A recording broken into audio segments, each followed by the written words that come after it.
I'm Graham Standish. I am Executive Director of Samaritan Counseling Guidance and Consulting. And as you can see, I'm in my kitchen and I'm wearing my COVID clothing because, well, like you, I've been working from home for the past number of weeks. We're here today to begin our new series for April on living a fruitful life. And this month, I want to talk to you about wisdom and how to bring wisdom in your life. You know, the reality is wisdom is one of the most difficult things to define because it's an attribute that goes beyond definition. One of my favorite quotes about wisdom, it comes from the great spiritual writer of the 11th century, Bernard of Clairvaux, who talks about wisdom in this way. He said, knowledge comes from grasping something. Wisdom comes from being grasped by something. You know, wisdom is difficult to define and explain because it's something that requires a level of thinking that goes beyond typical human thinking. But in this video today, and also in the following 3 videos, which we'll be releasing each week, I'm going to try to talk to you about how you can gain more wisdom in your life.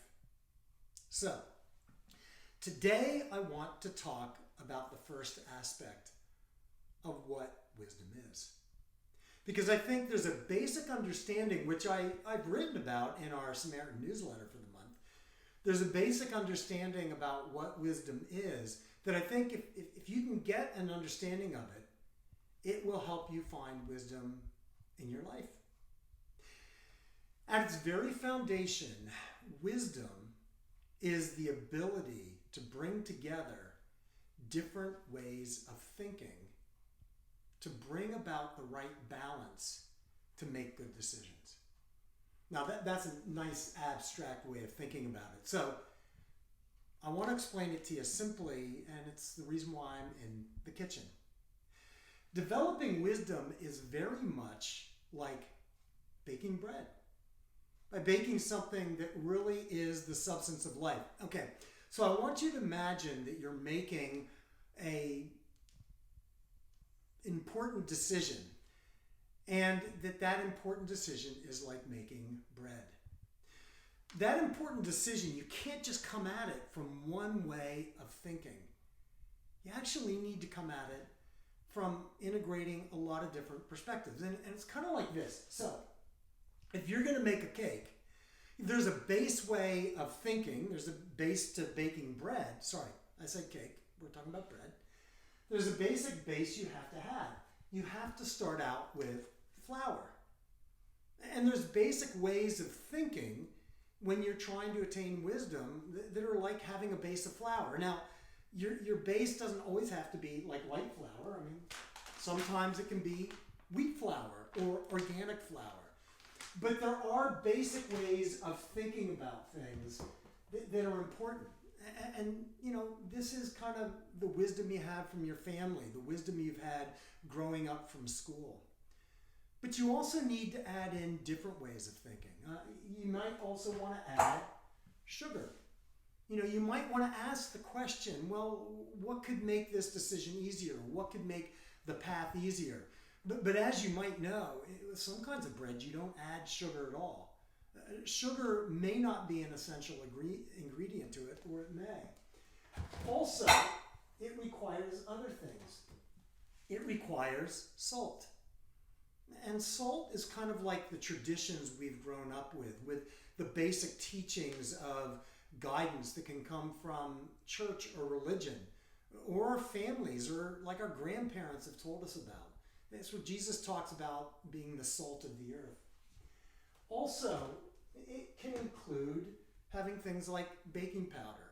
And in my deep research into the topic, I've learned I have no idea what baking powder does or is. But wisdom sometimes means getting guidance from other perspectives where you don't know how valuable they might be. but you know that they might be valuable. You can add other things. I mean, maybe you want raisins or something like that. And what it means is when you're trying to make a wise decision, you're actually looking at all sorts of possibilities, all sorts of decision possibilities that can go in to give you the right mix. But also, it requires water. And this is where I think the spirituality is. Here's the key. You can bake anything you want, but if you don't add water, it's not going to really turn into anything because it just stays so dry and so brittle. And what this means is you add something spiritual to your decisions when you do seek wisdom. And also, you add yeast. And yeast is like time. With good decisions, you give it time. Here's the key. With wisdom, if it's a small decision, you may only have a few small ingredients that go to it. If it's a medium decision, you may only add in a medium number of different ideas or different perspectives into your wisdom. Or if it's a big decision you need to make, you add a lot in. All of these ingredients represent different perspectives we need to bring in. Basic perspectives, wisdom from friends, wisdom from family, wisdom from spirituality, wisdom from religion. See, wisdom is the willingness to look at things from a lot of different perspectives, to not just get stuck in one way of looking at it and saying, this is it. So somebody who's wise doesn't just say, well, this decision has to be rational and nothing else. Or they don't say, this has to be emotional and nothing else. Or this has to come from my gut and nothing else. Or I have to seek the wisdom of a certain person and I will follow only what that person says. Really deep wisdom is the willingness to take time and to look at a lot of different perspectives and to bring them all together in a way that's the right mix. And that's the final thing. If you're baking bread, you can't just throw everything in there. You have to figure out how to measure it all. How much of one perspective should you bring in? How much of another perspective you should bring in? Here's the key, for me at least. One of the things we do at Samaritan is we offer therapists who have great wisdom. And their role is to listen and to help you find wisdom for yourself. And the same thing is true with our spiritual direction, our clergy coaching, our life coaching. We offer wisdom for you. And we listen and help you find it by bringing in these perspectives. Well, anyway, I hope this video has been helpful for the first installment. And I hope you'll join me next week or the next session for talking more deeply about wisdom. And thank you for being a part of this.